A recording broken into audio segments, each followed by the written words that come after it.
see how it goes. Yeah, nice. All right. I can see the record button on there now. All right. It's nice. Cool. Adjust this. Can you hear me clearly? Yeah.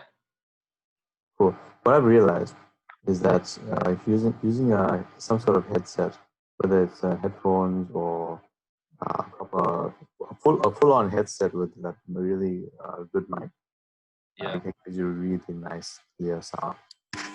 And I think we'll give it a shot. I'm gonna give these a try now and sort of compare it to what it's like next time. Next time I'll use the bigger headphones with better mic and see how it sounds. I've got a good set of the PlayStation headphones with like a good mic as well. So yeah, we could next time I'll bring it out. Cool, man. Man, I've been really looking forward to this conversation. Yeah. Actually, where's my my dad's old Bible out? Oh, bro. This needs to be rebound, falling to bits. Oh man, bro. We all have those old Bibles, dude. I have one. I actually gave it to Romy. It's next to her bedside. And you know I'm being naughty and I'm using Romy's new Bible. So Romy's new Bible. This one's amazing, dude. It actually, my dad had this. I think it was his first Bible, and he's written down in the beginning. This Bible has places for birth certificates, death certificates, marriages, and there's a list here. It's nuts. Like it's quite amazing. Yep. To have that catalog, especially for me to see it all. Like, dude, don't you have your first Bible? My Bible? Yeah, your first Bible. Do you still have it? No, but I had one that the school gave us, like a NIV version back. The Bible that I have, the one that I gave Romy, is my first Bible. My dad. Oh, wow. I remember going to. Do you remember Dolos? No, not really. Dolos was a missionary ship that would come and dock in Durban, right? And I remember my dad taking us there, and he bought us one of the only things we could do is buy stuff from the store. And I remember like my dad actually bought us this Bible, and it was like such a big deal for us. He bought, something like this. Anyway, I bought this for Romy, right? Holy smoke! Nice. This is. I'm not sure if you can read that. Can you read that? You can't see that. So the whole study Bible, nice. Yeah, Zondervan Study Bible. Can you read it the right way around, or is it upside down? It's upside down for me. No, that's perfect for me. Yeah. Oh, good. That's good. Yeah. So this has like a massive amount of commentary and pictures and stuff. Let's see. Dude, that's amazing. Through it. There's like pictures all the way through, like different, archaeological sites and things. I also have an archaeological study Bible, which is on my bookshelf. Keep that down for a second. Yeah. So yeah, those are like the two ones that I'm reading that one now. So it's a different perspective. Amazing to have that actually. Yep. That's really nice. It is pretty cool, man. I reckon everyone needs either an archaeological Bible or a study Bible. It's nice and thick, so you can see the evidence for stuff. It's great. Yeah. So now I thought we'd title this talk Hosea, Why We Shouldn't Date Prostitutes. Oh, Hosea the cuck.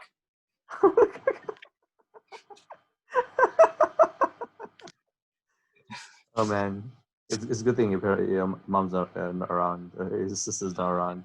Yeah, they can't hear you. So it's good. This might actually delve into some of the masculine insecurities. Oh shit, we're gonna talk about all that shit, dude. It's so like Hosea is so interesting, right? Because there's so you see so many like parallels between Hosea and like yourself in some ways.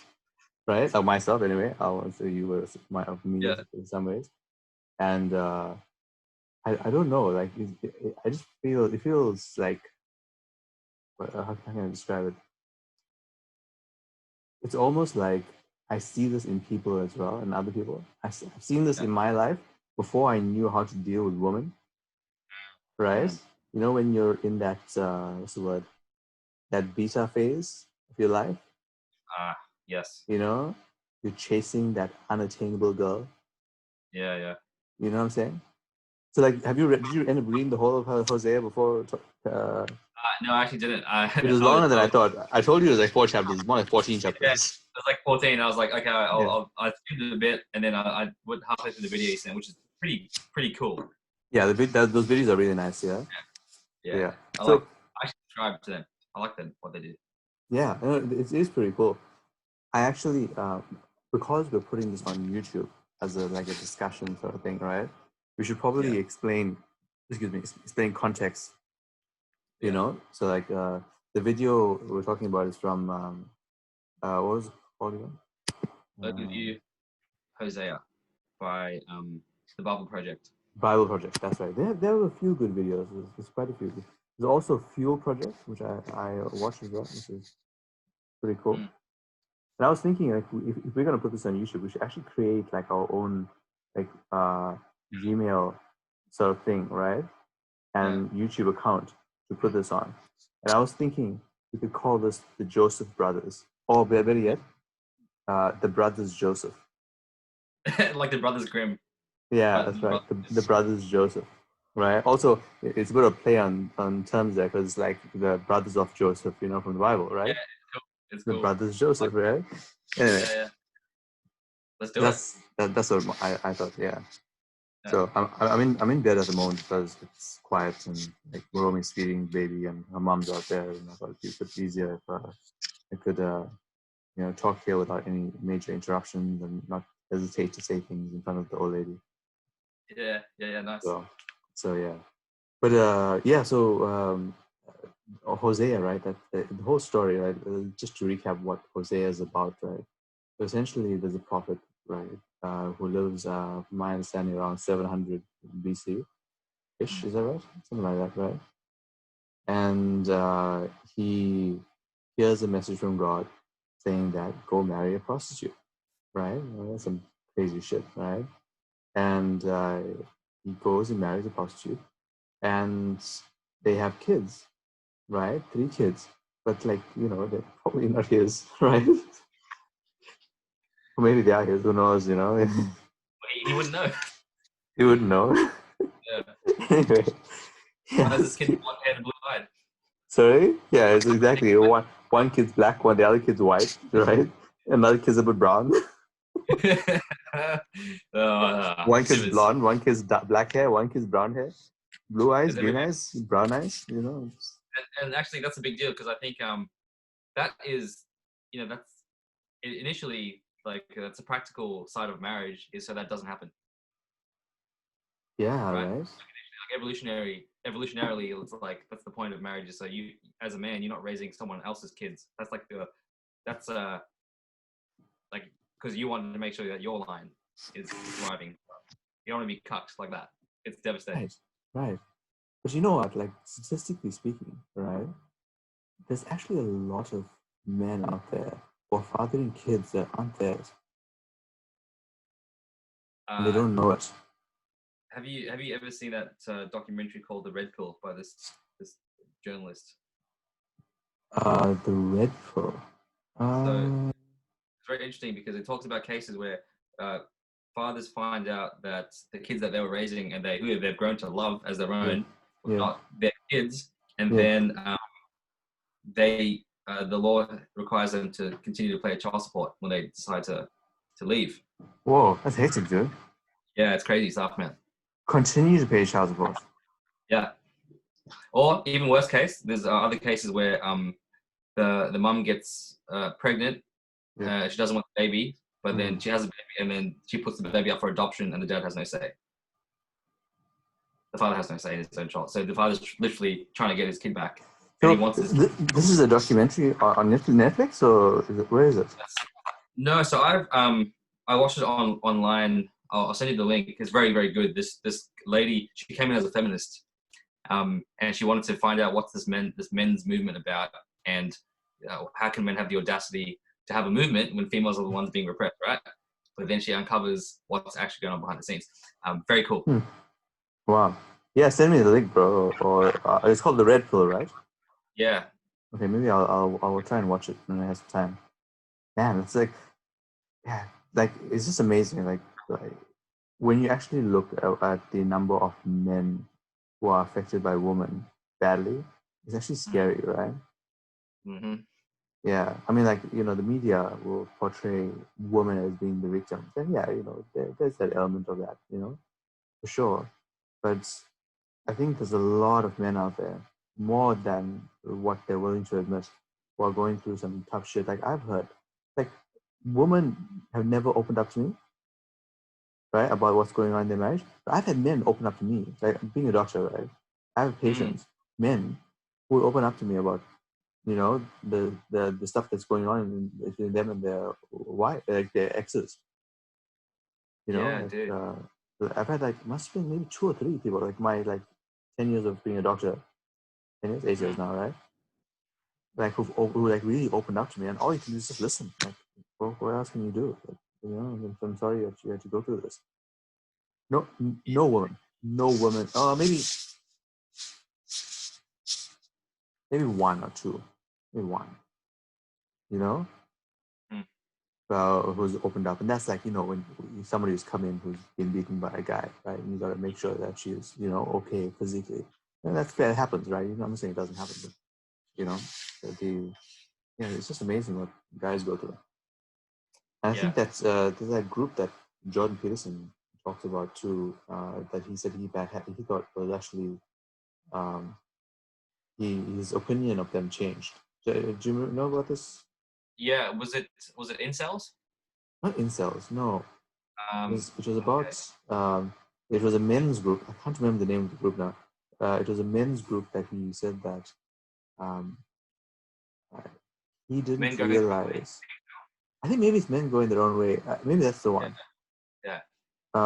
But I can't remember. I can't remember exactly.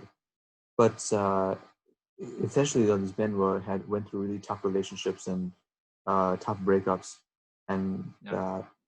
he, his opinion has changed because he realizes that there's so much of stuff that they go through. It's just crazy.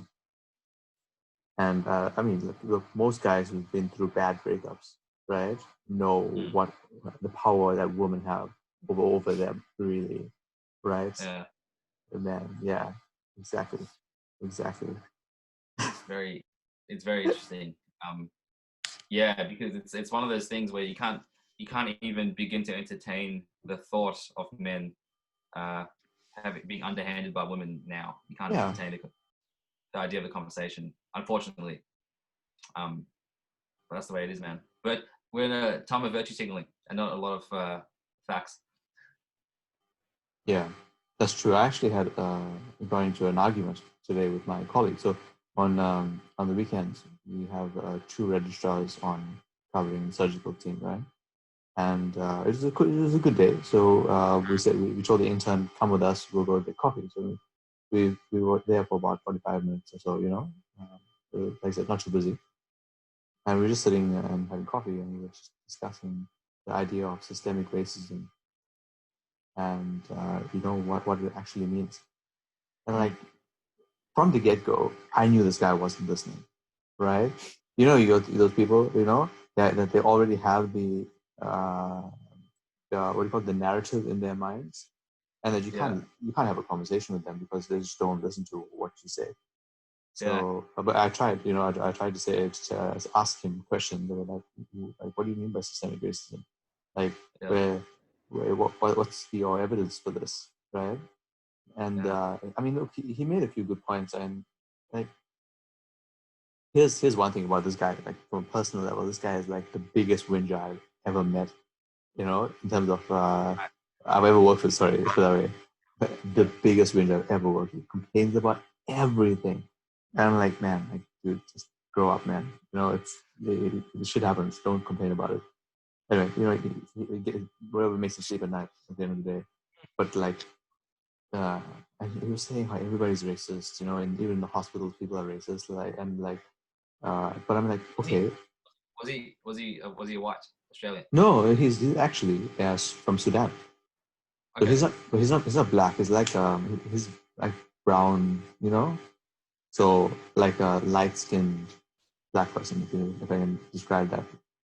You know, not like probably like my complexion almost. You know, like maybe a little bit darker than me, a little bit darker than me. Definitely not as dark as you. Probably a little bit light concussion. You know, like on there.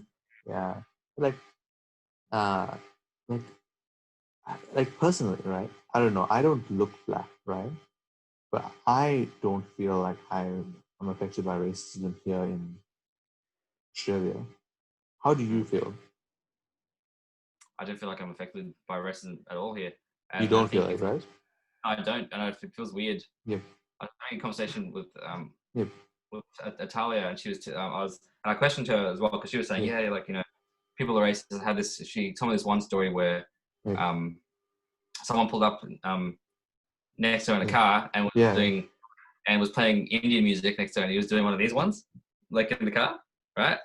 Like, and I was like, oh shit, that's hilarious, it's funny. And she's like, oh yeah, I was really pissed. I was really pissed because it's racist. But I was like, but that's no, but clearly it's funny. Like the fact that he did that It's joke. it's comical. Like it Yeah. is. Yeah. Yeah. So, Like, and I just asked questions about like why were you so quick to think that was racist? Like you maybe need to question your thought process around like why, or assume like racist guy. Like here's the thing, right? Where do you draw the line? Can you not make jokes, right? Yeah, that's the thing. I suppose if you're gonna make jokes at people, right? That's you should have some sort of common courtesy, right? So I mean, like that scenario, it sounds funny to us, right? Obviously, if it's happened to you and somebody does to you, you're like, hell, right? Yeah. Like, what are you doing? Yeah, I mean, like, it's really tempting. I think the idea behind this is that it's just very tempting to be a victim. It becomes addictive, right? That playing the victim card becomes addictive. And one of the things I've realized, anyway, is that whenever you play the victim card, whenever you make an excuse for yourself for any reason, you feel weaker, right? And I don't do that. I try not to do that anymore. I'll give an example, personal example, right? When I was sick last year, you remember when I was sick, right? Yeah. I made a pretty bad mistake in the hospital, right? And my boss actually spoke to me about it, saying that, like, actually almost threatened to fire me, right? He said you have to really rethink working here, and I was shocked, right? And I was like really tempted. It was right in the time when I was really sick, and just putting it in context, right? I had hypothyroidism, so that affects your mind, right? Makes you mentally slower. And what I had not done was I didn't document in the notes that this person needed to go to have an operation. He had an open-close operation, which means, we open him up, realize he's riddled with cancer, we close him and let him die. Right? So yeah, and he ended up dying. The patient ended up dying, and and the reason why we took him to theater, and it was the right decision, right? But the fact that it wasn't documented in the notes that the decision to take him to theater was just was a big deal, obviously. So yeah, so I was very tempted to make that excuse that I was hypothyroid, it wasn't thinking straight, and blame it on that. And I think I did. I think I did say that, but as soon as I said it, it just felt weird. Yeah. So yeah, you might hear the baby crying in the background. We're just changing her. Yeah. She's got a cute cry. Can you hear? Yeah. Oh, okay. That's definitely a Joseph. Is it Joseph cry? Okay. It's a strong cry. Let's quickly say hi.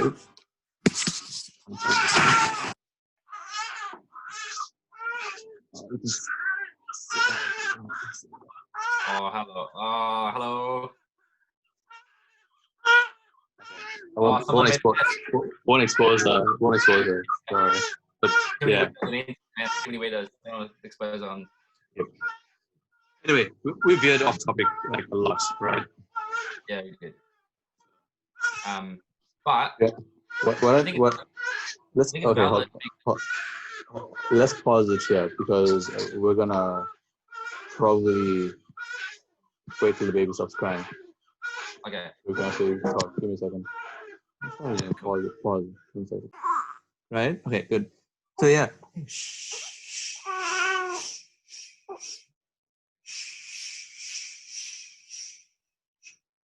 So I figured out the origin of the term "shh" to tell people to be quiet, right?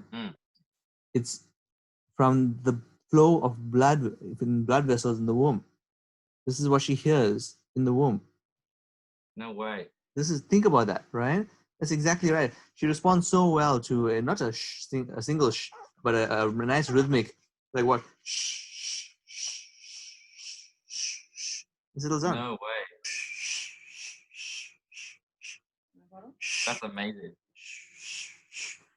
It's like, and this is what you hear. This is what you hear when you put what do you call your stethoscope to a blood vessel. I'll give her mom. There you go. It's amazing how babies like to be moved like that, right? Yeah, and just like a rocking motion, right? The rocking is good. Trying to sit back down. Okay. I told Romy that we're gonna have this conversation, so she's setting up outside. Yeah. Tell her we're gonna hit 1 million subscribers, so it'll be worth it. Sorry, I didn't hear that. So I said you can tell her we're gonna hit 1 million subscribers, so it'll be worth it. I don't know if it'll get that good, but this is good. Or we might get flagged. Sorry? Or we might get flagged. People might report us on YouTube. Maybe. Who knows? Probably. Anyway, this is more. I reckon it's good for Ali, right? Let's say hypothetically, right? Hypothetically, something happens to me, right? Like, this is a good opportunity for her to learn about who her dad was. Right? Just saying, yeah. It is. Hold on a second. Okay. For a second, as this TV outside, I heard like a thud. I thought Romy dropped the baby. Oh, damn. No, it's fine. So, yeah, and I heard thud and a scream. Like, no, that was TV. That wasn't Romy. It's good. Things you think about when you're a dad now, right? Yeah, you're always like back in safety of my kid. Oh, dude, like the scariest thing is like finding like just when she's asleep, right? And she stops breathing, like because babies have irregular breathing patterns when they sleep, right? And you're wondering like she was alive, and then you poke her in the face, and she like, finishes like, oh, oh, damn, yeah, I can imagine watching her like a hawk. Just watching, like, yeah, man. Because like like SID still happens, right? Yeah. You know, I think it's like 1 in 6,000 births, something. Yeah. That a baby will die in the first 6 months for no reason in their sleep. Because they stop breathing. They just nobody knows. Nobody knows why babies just randomly die. Oh. I can't believe like this is. I've looked it up. I'm like, really? If we have no clue why the 1 in 6,000 babies will just randomly die. Yeah, someone needs to investigate. Yeah, exactly. But like, who can? Like, bloody hell, who can investigate this shit? So, it's supposedly linked to smoking. Ah, wow. Or people who smoke have a higher risk of this happening, but yeah, nobody really knows. Yeah. But yeah. Wow. Anyway, what were we talking about before we got interrupted by a screaming baby? I guess we're meant to talk about Hosea. Yes. So let's continue with the topic of Hosea. We got a bit sidetracked, and so we started talking about marrying a prostitute or dating a prostitute, and why. And we started talking about women who have kids by other men who are marry to other people. So what's the problem here with that line, right? That's obviously a major problem that nobody's addressing at all, right? I don't know, but like I think on the Hosea angle, because like God told him to go to do this, right? As now, that's crazy. Like because it was meant to be this this example, this metaphor about what Israel was doing to God. And man, I'm just trying to put myself in his shoes, getting that call from God and going, you gotta be shitting me. Like you picked the wrong person. Surely ask someone else. Because it's Definitely. devastating.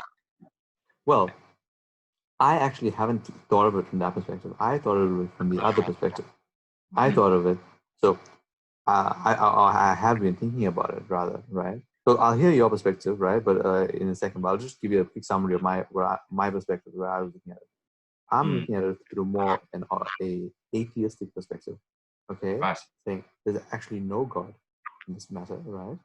They that excuse me, that Hosea was some dude who fell in love with a prostitute, right?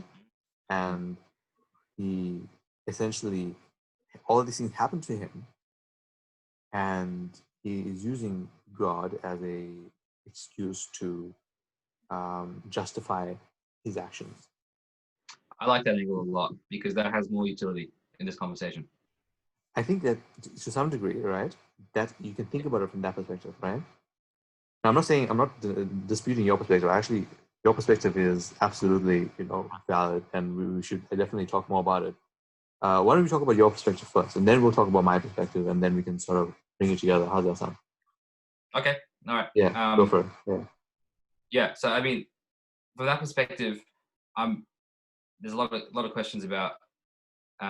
Okay, so the example was important for Israel to have seen for Hosea, or was it a lesson that Hosea himself needed to learn from? Because it's devastating to put someone through that. It's kind of like similar to when God asked Abraham to sacrifice Isaac. Maybe I don't know if it's what's worse. Probably Isaac. This is the worst one, but but like being asked to do something like that as a man, especially especially in these kinds of tribes, right? Because like their society would be like you'd be vilified. Like you'd be an outcast if you're associating with a prostitute, having kids with her, and everything was about like they structured themselves through a line of like heritage, and parents would pass stuff down. He doesn't even know if these are his kids. So I'm trying to think of like the deeper lesson in there, which is it can get a bit esoteric, but which is why I think your perspective might have more utility here, because if we remove the God aspect and we talk about Hosea as a man who used God as an excuse, we can kind of get some tools for men in general, regardless of faith. Let's keep with your perspective for now. Like I said, we'll get to my perspective in a second, because I want to run with your perspective for a bit, right? Of what's it like to be told by God to marry a prostitute, right? Now that is, you're right. That's some hectic shit, man. Because like it's one, right? You might at first, if you're a young guy, right? You're super happy, like, oh man, she knows what she's doing, sort of thing. And oh yeah, being someone experienced, like, oh yeah. But then also, let's say it's older, right?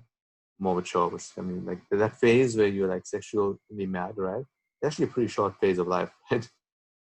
people get, I mean, like people get mature pretty quickly, uh, after like one bad relationship, usually. Yeah. But I mean, like the issues that has, like, he's obviously thinking about, like he may not fully understand the health implications, but he obviously knows to some degree that he's, it's dirty. There's a disgust element to it. Yeah. Right? Yeah. Yeah. So because obviously there's diseases, sexually transmitted diseases. Like I said, they probably don't have the scientific understanding, but they have the cultural understanding. That prostitutes, I Yeah. don't think were ever in any culture are clean, Yeah. right?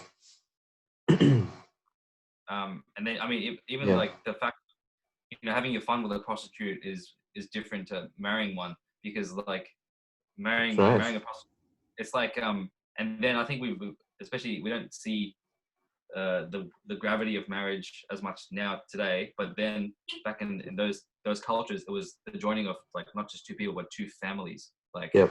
so he was joining his family with his family's reputation with Mm. a prostitute.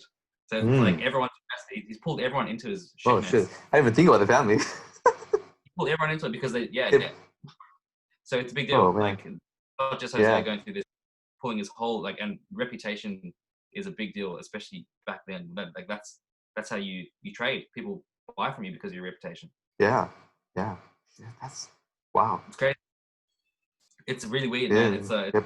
place to be. It's a dark place as a man. Like, Yeah. uh, kind of put yourself in those shoes. Yeah, man. Gosh, say that's tough, man. One of the things I will say, right, but while it's in my head,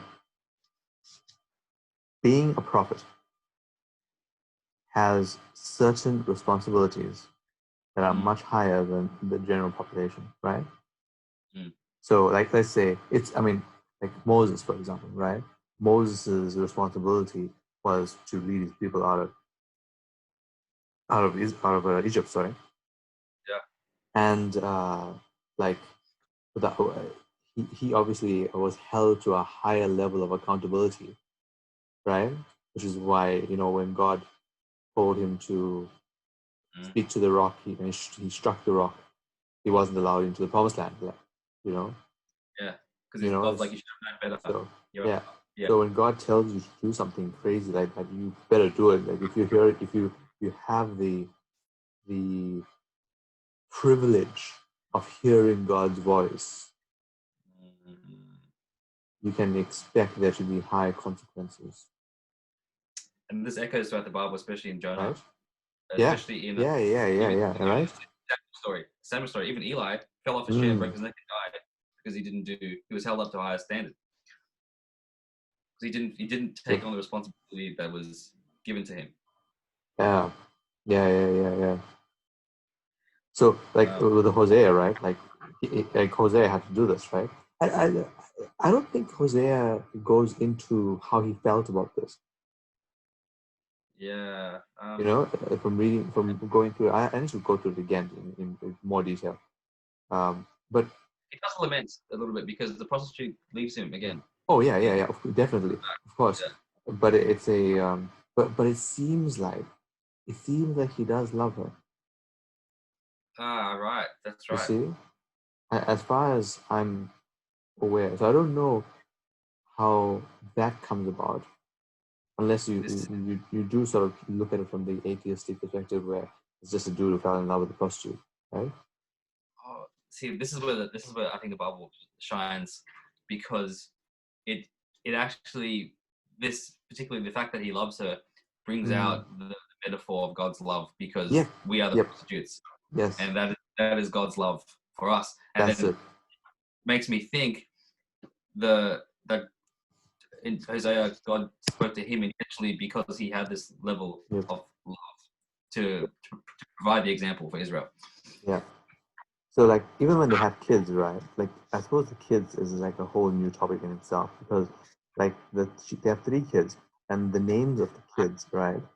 The first one's named Jezreel, and that means for God is about to humble Israel in the Jezreel Valley, right?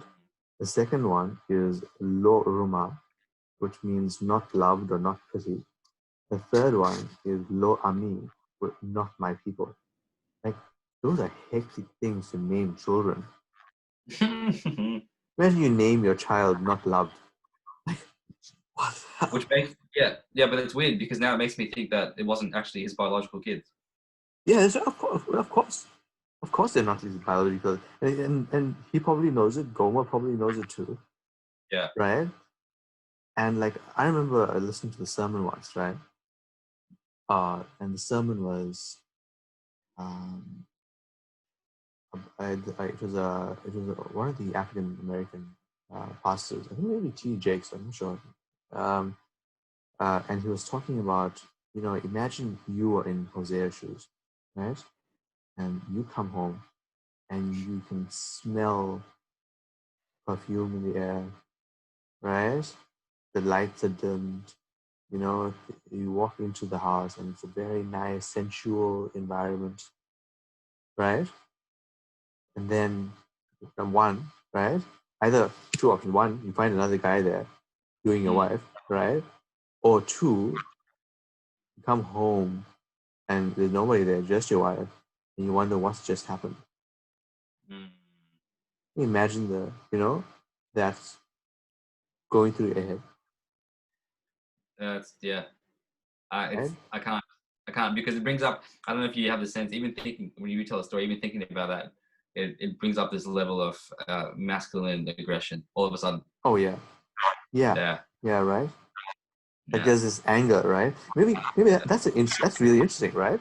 What maybe it's that anger, that the wrath of God, right? Like shit, like yeah, man, right? Like if you found another man in bed with your wife, like forget the wife aspect of it, right? You'd be angry with your wife, but for the guy, if you have the wrath of God, like you want to kill that guy, Yeah. right? Yeah. But I mean, Yeah, like, it's crazy. That's the Bible. The Bible does a great job of, but yeah, regardless if it's a metaphor or it really happened, it puts, yeah. And like, and you can only, I mean, how painful would it have been to raise these children with those names? Every time you speak to them, you call them by those names, not loud, not my people. Jezreel, because of the decimation, the decimation in the valley of Jezreel. Like, man, that's like so hard. It's almost like the story is almost unbelievable. Yeah, it's painful. It's actually, Right? when you think about it, yeah, it's quite painful. Yeah. And then, right? You say you still see that he loves her despite all this, Yeah. right? Like, I mean, you can sort of understand, right? The idea of forgiving for your partner for doing something like that, right? Like, to some degree, you want to forgive them, right? Yeah. You want to forgive them. You want things to go back to the way they were before, right? But see here, there was no before. Like, he was told. Yeah, well, that's true. Yeah, that's it. Like, you know what I mean? It wasn't like they fell in love. So this is weird that he was told to do this, something that he probably was repulsed by, and then found himself. He didn't resent her. Oh God, he fell in love with the girl. It's weird. Yeah. So yeah, man. I mean, that's right. And I mean, Hosea was a unique character in this particular way. yeah, that's very true. Definitely unique. I mean, look, the next part, right, is when she actually just leaves him altogether, right, and goes off with some other dude. For whatever reason, like there's so many bloody reasons why, you know. She's a prostitute. Like, Sorry. she's a prostitute. Well, Like, but think about it back in the old days, right?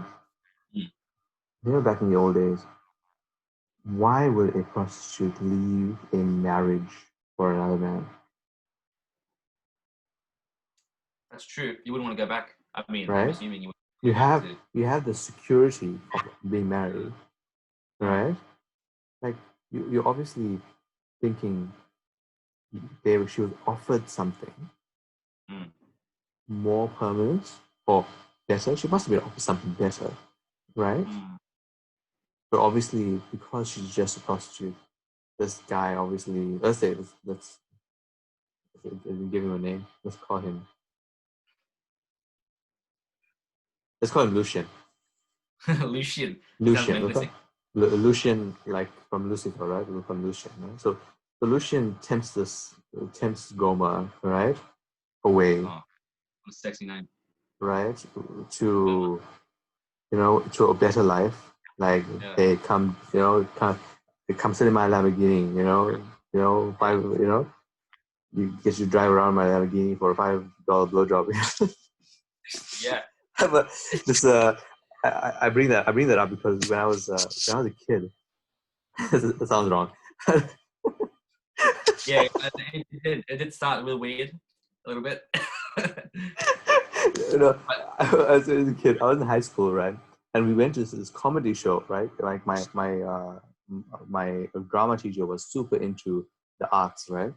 And we went to this comedy show, which was like a one-man show, right? About um, essentially prostitution in the Indian community in South Africa. oh wow. Right? No, excuse me, I'm lying. There was that element of prostitution, right, in that show, but it was about the Indian community in South Africa. Sorry, it wasn't about prostitution. It was a show about the Indian community. There was an element of prostitution there, and they were like, "Oh, $5 blowjob." Like, auntie, I only have two. Like, oh, come. Anyway, it's okay. Come. We'll do a quick one. Oh, We'll do a quick one. you went with your teacher to see the show. The teacher took the whole class. That's amazing. But there was just one joke. It was just one joke of like it was actually a lot deeper. It was a comedy. And, it's fine. Yeah, that's why I said $5 blowjob. I'll take it for a drive, my Lamborghini. But like, here's something that's very interesting, right? Since we brought that up, right? How many women are enticed away by money? Okay, so this is interesting, right? How much have you ever looked into any red pill stuff? No, I haven't. I'm It's seeing good. it. It's good. It can be hectic, but there's this concept called hypergamy. What's it called again? Hypergamy or hypergamy, I think it's pronounced. Okay. Yeah. So it is the mating strategy of women at a base level. And so what it is, it's like, so women, they mate at a level where they compete for men who have the most resources that they can get, who are in their hierarchy. Actually, the male has to be a little bit higher than her. So female always mates up. Men always mates up. So that's pretty much hypergamy. Yes. And so dude, it's the dirty thing that people don't want to talk about with female mating strategies, but it's there. It's resources. Women care about resources, and they should. Right? That's not necessarily evil in itself. You should care, like just to keep you stable. But yeah. Yep. Like it's very rare. It's much more common for a woman to have an affair with someone who is a senior at work than it is for her junior at work. All right. Why is that? Interesting. So here's another story, right? For not personal story, but like a friend of a friend sort of thing, right? A friend, and that friend, my friend told me the story that she knew a doctor whose husband decided to stop working to take care of the kids, right? And you think, oh yeah, house husbands, in modern society, whatever, right? People of the 21st century just whatever, right? Anyway, yeah. Because obviously he wasn't making his previous job. It wasn't he was earning less than her, and she's a doctor, right? So she's earning well, right? What ends up happening is he's at home with the kids. She becomes resentful of the fact that he is at home with the kids, right, and not working, right? She loses sexual feelings for him, starts developing sexual feelings for her boss at work. You see, and this is like a registrar consultant level. So she was a registrar, and she had an affair with the consultant. Yeah. Right. So that's that's pretty hectic, right?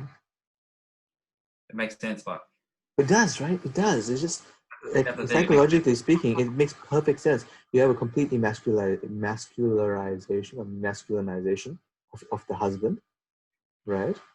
He loses his the job is like a major issue for men, which is why I think that it emphasizes appropriately for men to get a job, right? And when you lose that, you lose your sense of masculinity, and then you essentially become you become worthless in your wife's eyes. Yeah, yeah, Yeah. yeah. It's poor guy. I don't know why. Why did he decide to leave work? Because the wife was earning more money. It made sense. Well, it He does just make more sense, right? It makes more sense if the wife is in a better paying job, and she's a doctor, right? You don't expect him to be a doctor, earning as much, and because the doctors potentially can earn quite a bit. So, so weird though. But when the mum wanted to be home, even though they'd take a hit financially, wouldn't she want to be home during that crucial period of child rearing? the kids are slightly old. Okay. Yeah, they're not like not in the initial stages for them. I think their kids were like a couple of years old, or 4 years old, or something like that. I It don't was. believe in this house dad thing, man. Like like where the man stays at home with the kids. Like if you don't have to work and you can do that, amazing. But it's not your job as a man. Yep, I agree with you. It's hard. And It's not easy at all. uh, Mm. that's tough. Shit, man. Yeah, man. This is a true story, right? And it makes perfect psychological sense. And my friend had no clue why this was happening. And we're like, no, it makes perfect sense. It makes perfect How did sense. you not have it? Wow, poor. So that's the thing, man. That's this is the one thing again. Like I keep saying this to you, like with Jordan Peterson, he's like, Yeah. that father figure that he brought to the table was amazing, and the fact that your friend didn't know that was like the absence of that father figure somewhere. Yeah. No. Yeah. Well, that's true, right? I suppose that's true to some degree. I think one of the elements is that I could be wrong. I don't know what happened, because obviously this is a friend of a friend, So my friend was telling me a story about her friend, Oh. and she, one of the things I would say, excuse me, is that there's obviously a problem with communication. Mm. So obviously, if the wife was feeling resentful for the husband staying home, and she had voiced this to him early, accurately, then I'm sure that he would have said, fine, you stay home, I'll go work. I mean, I don't see any husband who would have a problem with that. Yeah.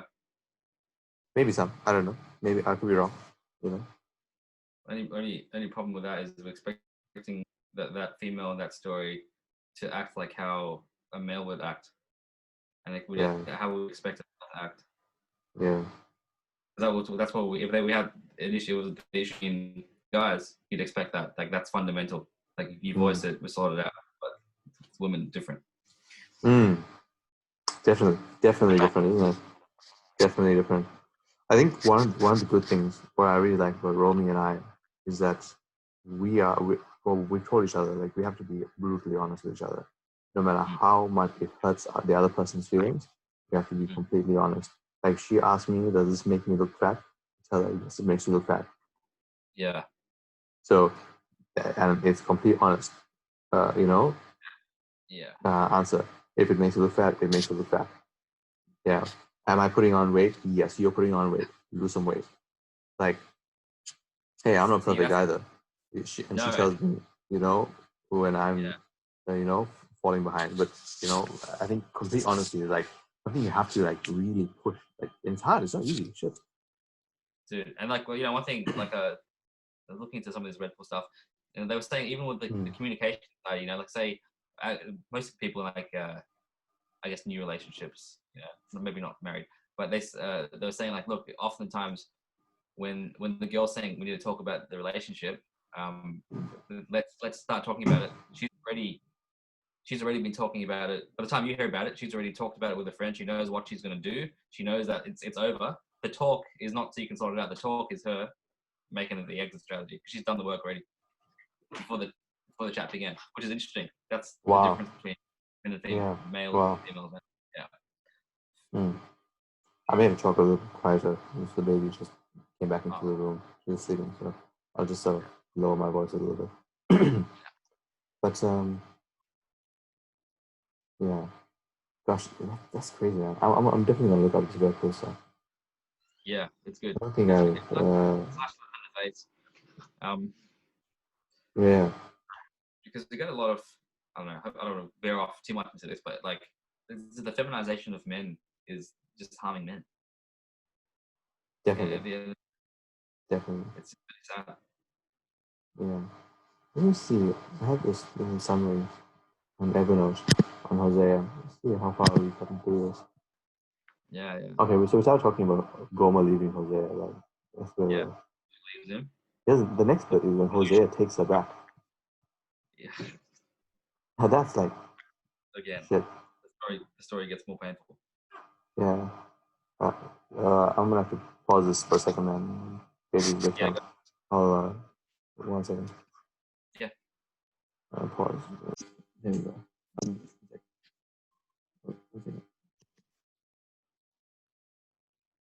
Ah, I'll do this properly.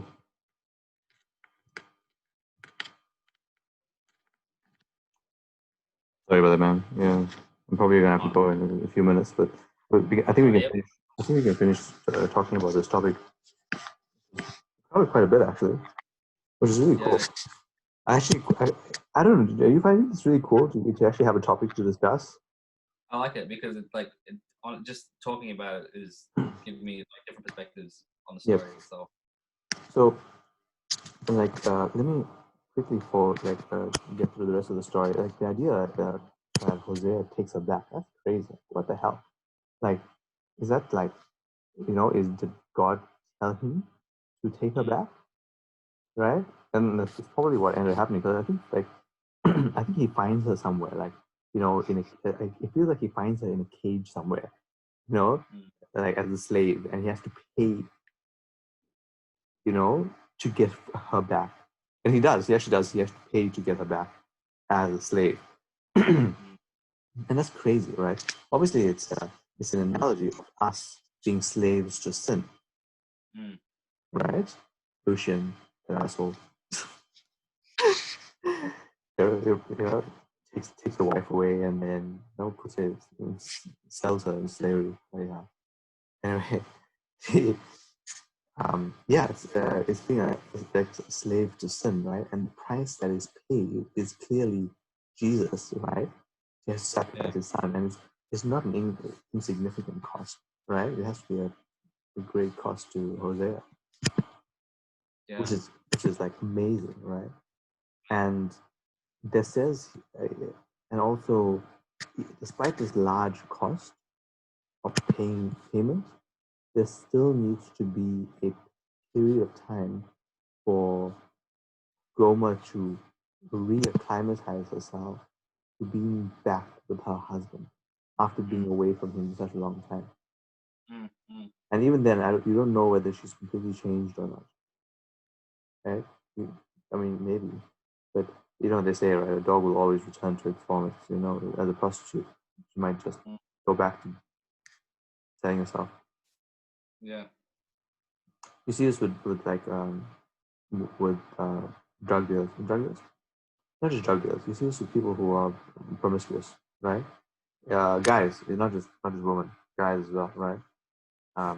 When they're young, they go around, sleep around, do that shit, As they get older, they become more settled, more relaxed. They don't have the energy to go sleep around anymore. So it's sort of when you're young and stupid, right? You do some stupid shit, but when you're older, you learn from it. So a bad example is Jason. Did I tell you about Jason? No. Jason's a guy who came off his motorbike outside our apartment. I think I told you about the guy. Oh yes. Yeah. So I'll just recount the story very quickly. This guy came off his motorbike.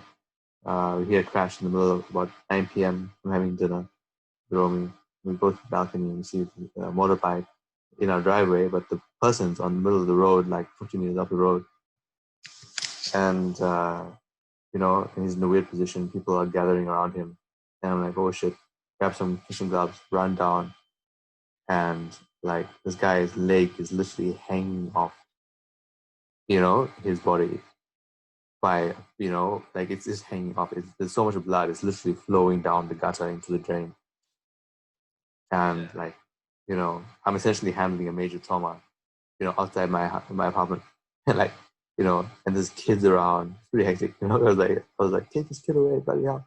Anyway, and I was called the paramedics. We managed to get him to hospital, and I followed up with him, right? And it turns out he has no sensation at all below his nipples. It's gone.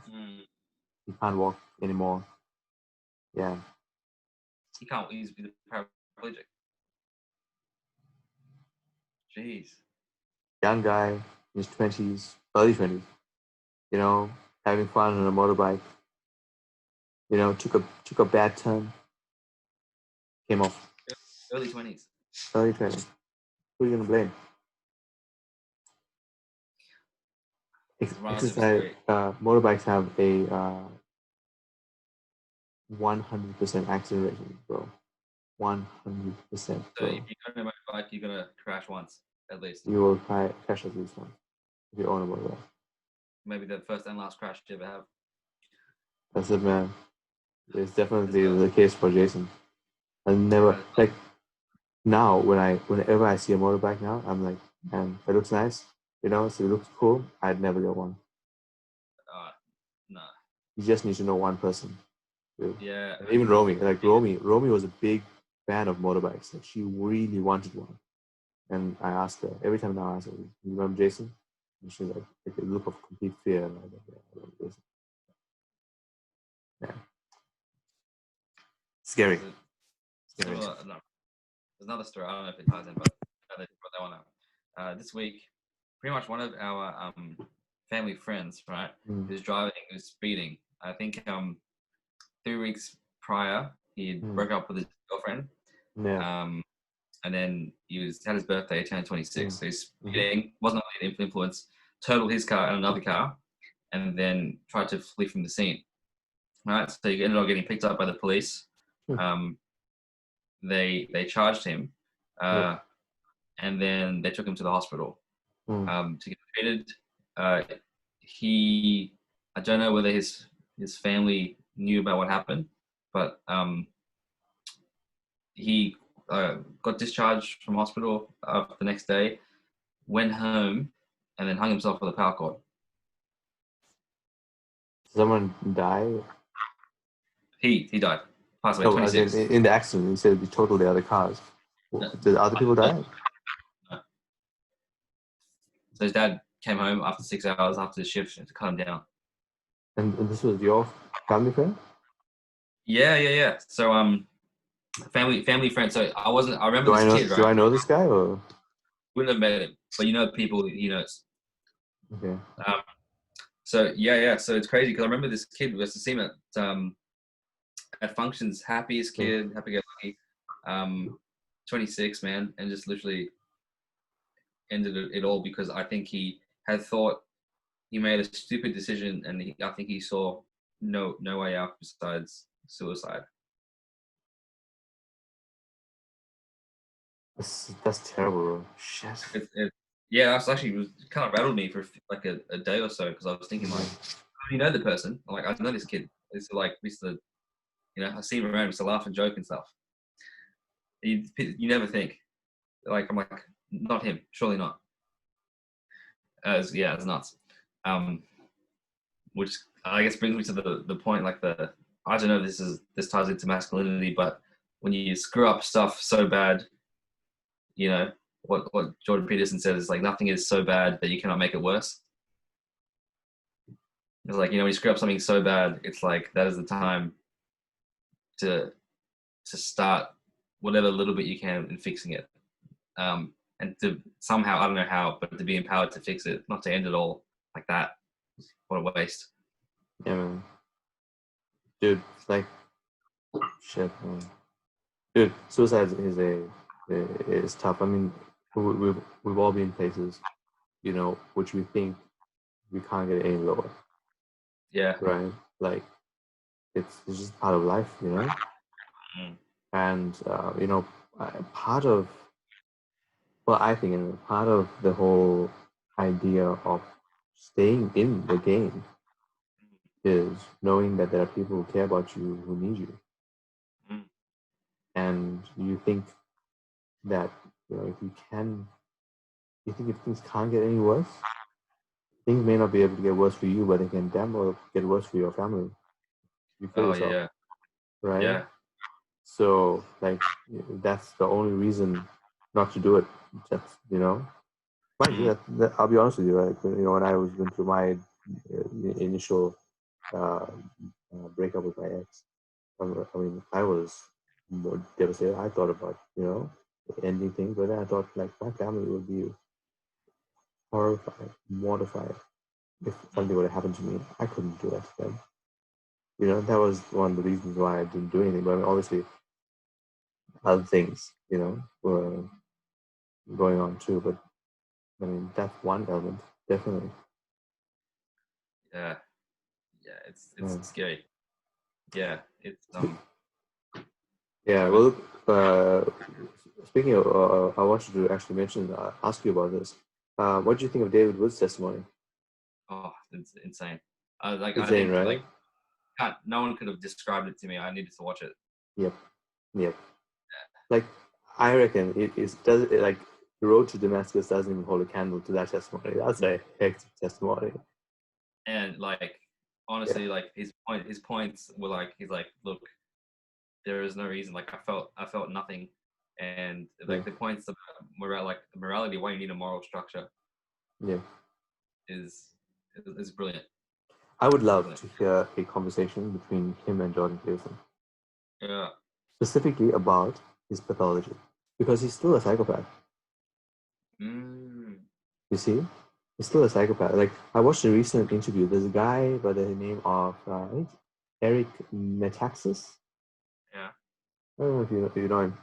He has like a YouTube radio show or something.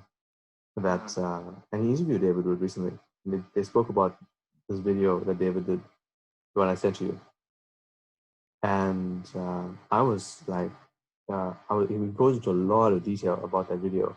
And he actually goes into a bit more detail than actually in the video. And one of the things he says, like, he doesn't experience normal emotion.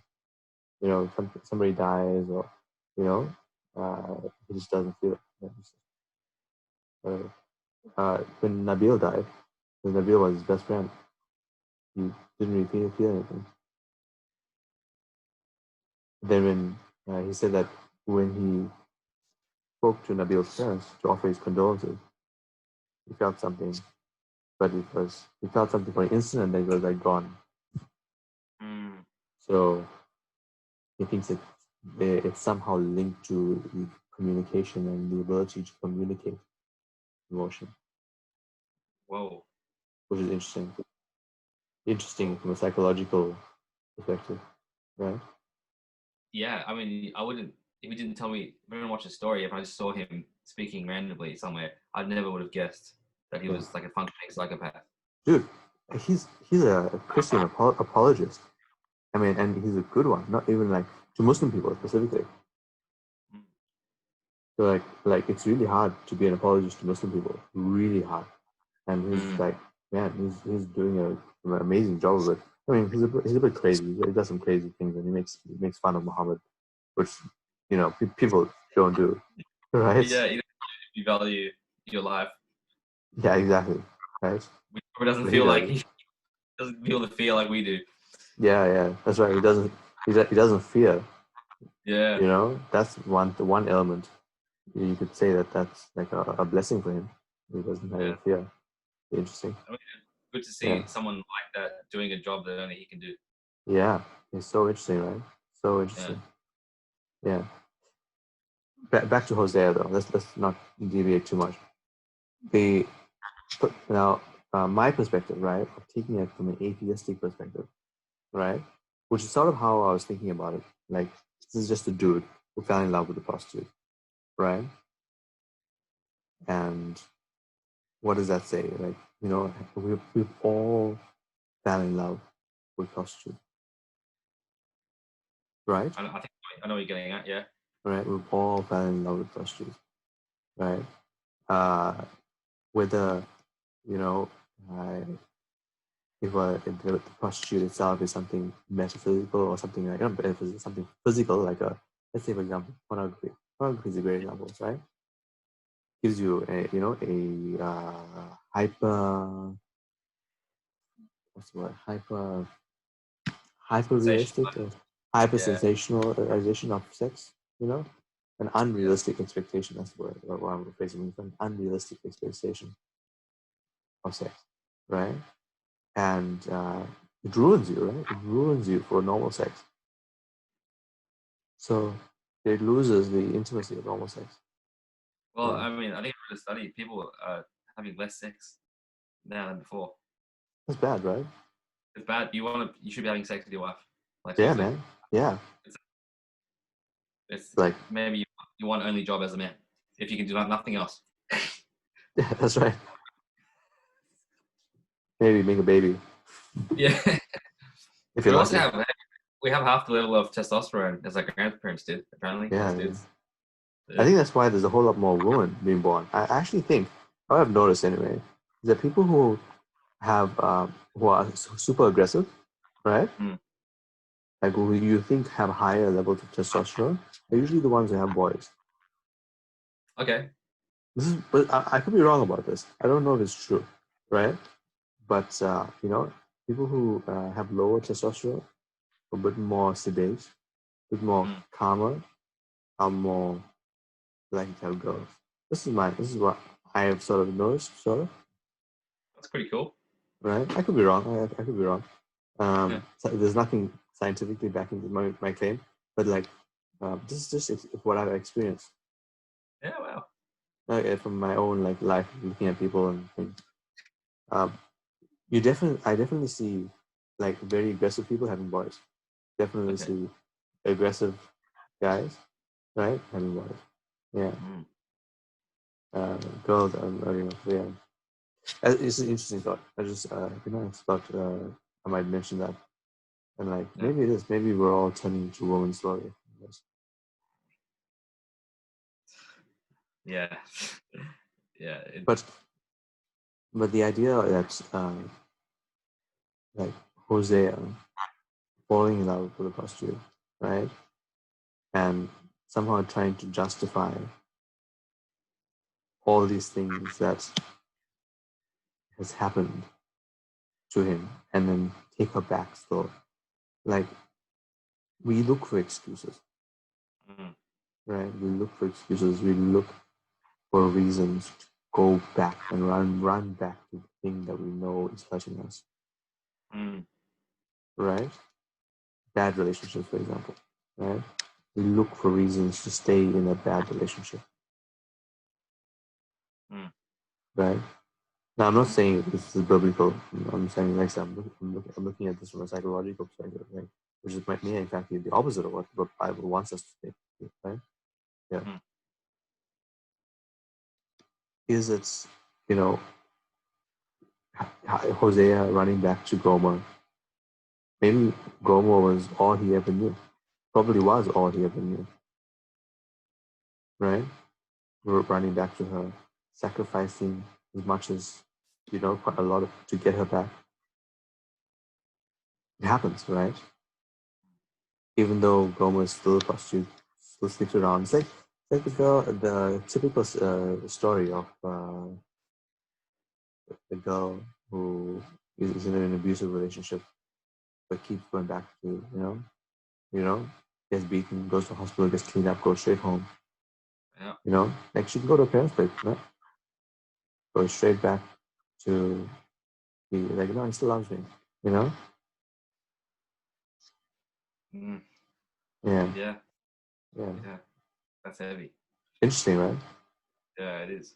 Doesn't explain why he named his kids those crazy names. So, like, really, if it turns out if you really love somebody, right, you wouldn't name your kids like that's some racist shit. But See, but that's the thing. But but this is what happens. Like, say, split families, right? So you have like, say, my mom has kids in the first relationship. Then that breaks up. Then the partner comes in.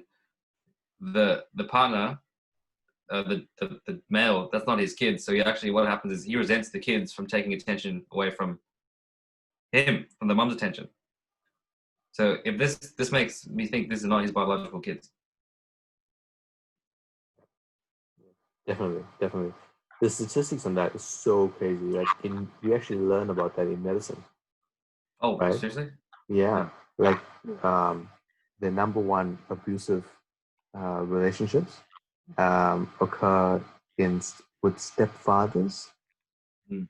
right, to stepdaughters, right, sexual Mm. abuse, stepfathers, stepdaughters.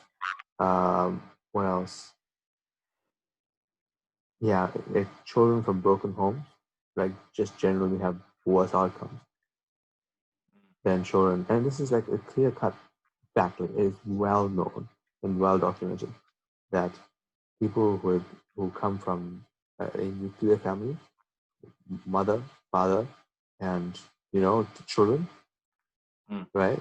They have way better outcomes than children who come from single parent homes, or whether it's two fathers, two mothers, whatever, in non-traditional family makeup. So it's just it's very clear from literature, from life, unfortunately. Like as much Yeah, as so not as difficult as it is to hear people say that. yeah, I think it's I don't know. I think maybe the Bible was trying to say, Hosea loved the prostitute, but resented these kids. Do you think the Bible is trying to say that we should resent the kids, or I don't think it's saying we should. I think it's giving us like a picture into the like this guy's pain, because like if he's yeah? like he's just telling us like this is a shit situation, Mm, and he doesn't want to be in it. Like yeah, he loves this girl, but he like these aren't his kids, and he hates them. yeah, yeah. Okay. Yeah, Adrian, I think I better get going. This has been a Yeah, very productive conversation. it's good, man. Yeah, Good. you'll probably hear a baby crying again in the background. Now you can go. Another nappy change. Let's I don't know whether you want to continue this conversation or next time, or do you want to pick another topic. We can know the few topics, and then I reckon we'll find our way. Like, You pick next topic. okay, yeah, Sunday's good for Okay, you. next Sunday. It should be good. All right, yeah, it'll be good. I'm looking All right, forward to bro. it. Good talking to you, man. Take care. Okay. See you, bro. Bye. Love you, man. Bye.